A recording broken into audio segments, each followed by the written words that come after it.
I have heard numerous remarks about how it looks like you're on the Mediterranean.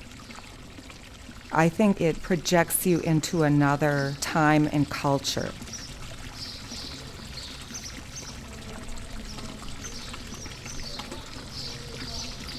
The Smiths were very proud of this home, and rightfully so. Part of it was their civic pride that they were creating and building something that contributed to the greater good.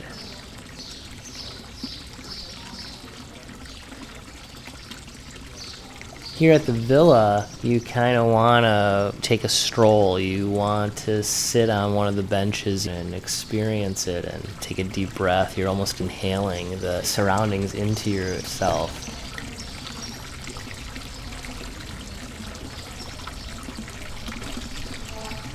When I tend this garden, I am mainly concerned about its health and longevity, knowing that the beauty of it is what people see. I do recognize its importance in the neighborhood as a historic home, because that's what most people see from the street. Once you enter the courtyard, you realize that you're in quite a different architectural setting than any of the Germanic-style homes in the neighborhood.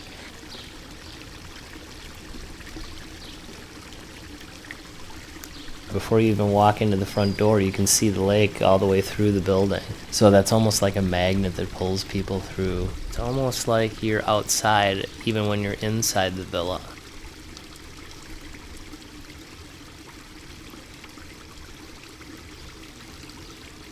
The two places are integral.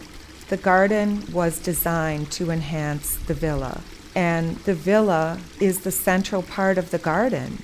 So when you view the garden from the lower area and look up the hill, the villa is the central gem of the garden. It's all interrelated. Really, one element blends with the other in all different ways throughout the course of the season.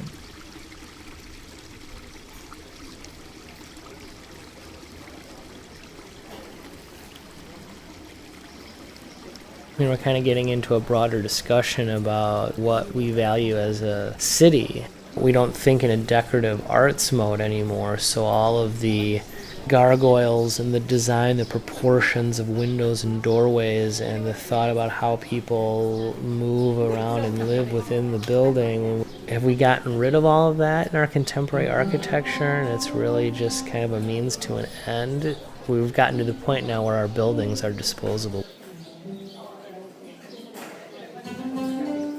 If we respect and value the past, I think we'll respect and value what we build today more. And hopefully what we're building today will be around for centuries as well.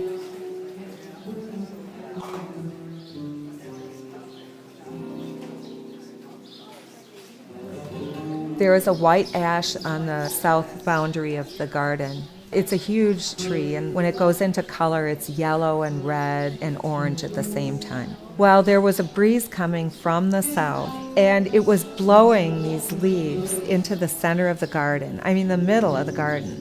It was like raining leaves, and the people were walking through them and just being amazed by the moment. And I was up above, able to watch all of this, and it was so very delightful.